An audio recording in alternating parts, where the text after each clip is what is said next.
इनका नाम नीम करौली बाबा कैसे पड़ा। एक दफा ये एक ट्रेन पकड़कर निकले और वहां पे जो ट्रेन में बैठे इनके पास पैसे तो थे नहीं। भिक्षु एक अधिकारी जो उनका भक्त, उन्होंने कहा नहीं नहीं बैठ जाइए, कोई समस्या नहीं है। उनकी बात मान के बाबा ट्रेन में बैठ गए। पैसे थे नहीं, टिकट थी नहीं। कुछ स्टेशन चलने के बाद नया टीसी आ गया।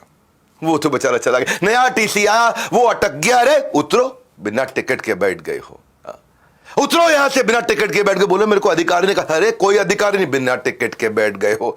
बाबा जी के लिए उन्होंने ऐसा बोला। बाबा जी उतर गए, जाके नीचे करौली नाम के स्टेशन पे नीम के पेड़ के नीचे बैठ के समाधि में बैठ गए। पर वो ट्रेन नहीं चली आगे। बहुत कोशिश करी, सारे इंजीनियर, चीफ इंजीनियर सब आ गए, सब ने अपनी बुद्धि लगा ली, सब कुछ कर लिया, ट्रेन नहीं चली। अटक गई ट्रेन, वही के वही खड़ी के खड़ी रह गई। खूब हरी झंडी दिखाए जाए, हरी झंडी वाला, लेकिन ट्रेन नहीं चली। सारे अधिकारी आ गए, सबने जोर लगा लिया। उसके बाद लोगों ने बोला कि आपने उनके प्रति अपराध किया है। वो बहुत महान संत है जिनको आपने उतार के नीचे भेज दिया। माना नहीं टीसी। पर जब पब्लिक का प्रेशर बहुत बड़ा, वो टीसी घबरा गया। वो जाकर के उसने फिर पेड़ के नीचे, जो नीम का पेड़ था, करौली स्टेशन पे उनसे माफी मांगी। और जब माफी मांगी, फर्स्ट क्लास कंपार्टमेंट में जैसे ही बिठाया, ट्रेन चल पड़ी। और तब से उनका नाम पड़ गया नीम करौली। आपको पता है आज भी लाखों लोग हर साल कैंची धाम आश्रम में जाकर के कंबल क्यों भेंट करते हैं, क्यों कंबल चढ़ाए जाते हैं। इसके पीछे की कथा सुनिए। नीम करौली बाबा हमेशा कंबल उड़ा रखते थे। एक दिन अचानक वो सबको छोड़ के निकले, बड़े खास उद्देश्य से निकल के। अपने एक बुजुर्ग, एक ऐसे दंपत्ति थे जो उनको बहुत मानते थे। बोले आज रात को आपके घर पर रुकने आए। सब वो हैरान। बोले जिनको हम भगवान का स्वरूप मानते हैं वो स्वयं हमारे घर पे आ गए सोने के लिए। गरीब थे बहुत, तो जो भी कुछ खाने का संसाधन था उनको दिया, उनको भोजन लग किया, एक तरह से भोग चढ़ाया उनको।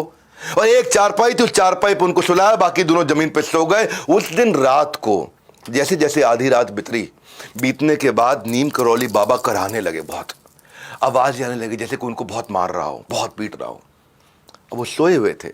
बुजुर्ग दंपत्ति ने उनको उठाना भी ठीक नहीं समझा और खुद वो सो नहीं पाए, क्योंकि वो कराह रहे थे। इतना उनको दर्द हो रहा था, बहुत बहुत बहुत तेज दर्द हो रहा था। हिल रहे थे, कांप रहे थे, वो दर्द उनको देख रहे थे। तो जब वो सुबह उठे, उठते ही नीम करौली बाबा ने धीमे से इस कंबल को आराम से लपेटा। आराम से लपेटने के बाद बुजुर्ग दंपत्ति को दे दिया। बोला इसे गंगा में प्रवाहित कर देना, कंबल खोल के मत देखना। ये बड़े हैरान हो गए दोनों। कंबल को प्रवाहित कर दें, खोल के ना देखे। कंबल जैसे ही उठाया, कंबल बहुत भारी, ऐसा लगा जैसे इसमें लोहा भरा पड़ा है, बहुत भारी कंबल। बहरहाल उन्होंने गुरुदेव की आज्ञा, कंबल नहीं खोला, जाकर के प्रवाहित किया। अजीब सा लगा कंबल प्रवाहित करते वक्त। कुछ दिन के बाद उसी दंपत्ति का बेटा बांग्लादेश से वॉर के बाद लौटा, जो कि ब्रिटिश फौज में एक सैनिक था और दूसरे विश्व युद्ध में उस समय बर्मा फ्रंट पर तैनात था ब्रिटिश आर्मी की तरफ से। लड़ाई की स्थिति पूछने पर पता चला कि दुश्मन उस रात को, और ये वही रात थी जिस दिन बाबा नीम करौली के घर आए थे, पूरे दुश्मन की फौज ने उसको घेर लिया और सबको घेर लिया। वहां कुछ थोड़े से सैनिक बचे थे और लगातार रात भर गोलियां मारते रहे। सारे सैनिक मर गए, इसको एक भी गोली नहीं लगी। मेरे बोलते बोलते रोंगटे खड़े हो रहे हैं। इसको एक भी गोली नहीं लगी। पूरी रात गोलियां चलती रही, सब मर गए, इसको एक गोली नहीं लगी। दरअसल ये वही रात थी जिस दिन नीम करौली बाबा उस दिन रात को वो सारी गोलियां खाते रहे उस बेटे के। तब जाकर उनको समझ में आया, जब प्रवाहित करी थी और जो लोहे की आवाज अंदर से आ रही थी, उसमें वो सारी की सारी गोलियां थी जो बेटे को नहीं लगी।